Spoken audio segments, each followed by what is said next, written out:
Welcome!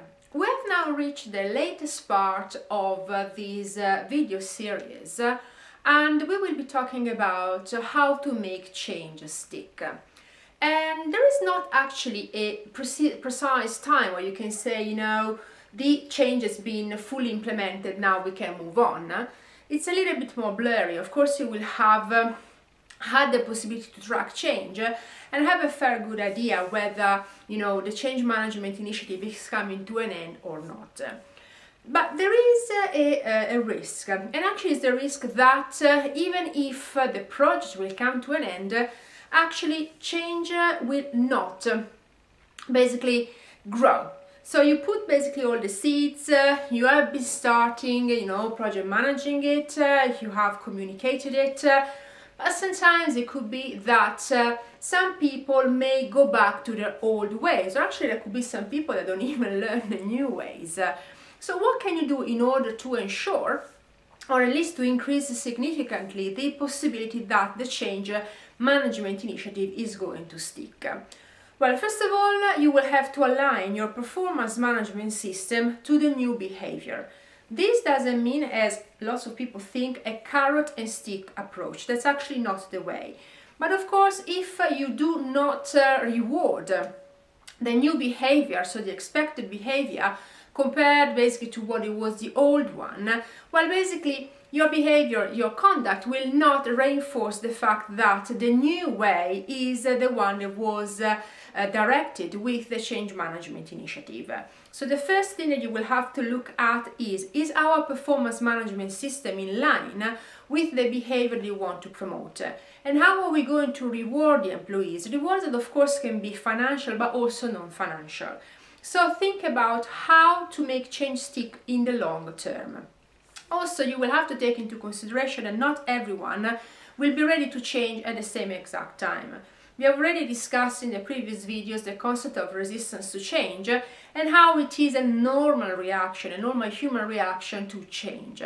There are some people that will be in a position to overcome resistance, or at least get to the point whereby they are convinced that they got to move on, whilst there will be unfortunately some individuals that will struggle a little bit more. I've described in the previous videos the Elisabeth Kubler-Ross model that actually went through all the phases that people face when a major change is communicated to them. So some people are more resilient and therefore will actually sail through these different phases, some others will be stuck. So you will have to be in a position to help them. Of course, not all companies are in a position to wait forever, so you will have to make a choice. You wouldn't want to be known as the employer of a carrot and a stick, so if you do not behave like this, I am going to go through a capability process. That's not a good choice. Also, you don't want to run in a position whereby your best talent is going to leave the company because they basically struggle to basically embrace the new behavior that is requested. But there will be some cases whereby it will be better to part companies with certain individuals. So those that basically are not willing to change, do not want to change, are struggling, are very cynical, are very negative, and basically do not embrace the value of the organization.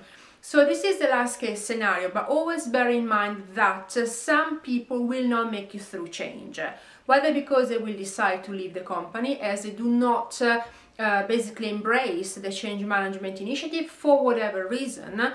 Some of this will be natural wastage, so people that would have gone anyway, but in some cases you will have to face also situations whereby people are not willing and do not want to change because they perceive that the old situation is much more beneficial for them.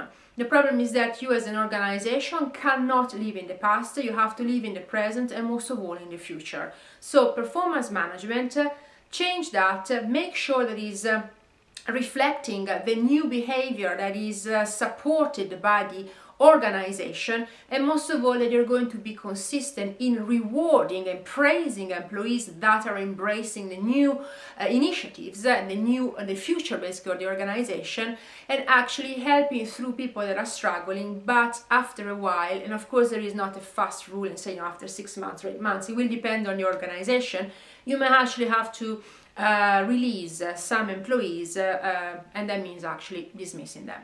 So I hope that this video was helpful, and of course I will carry on in the last few videos to talk about how to make change management stick. Thank you so much for watching.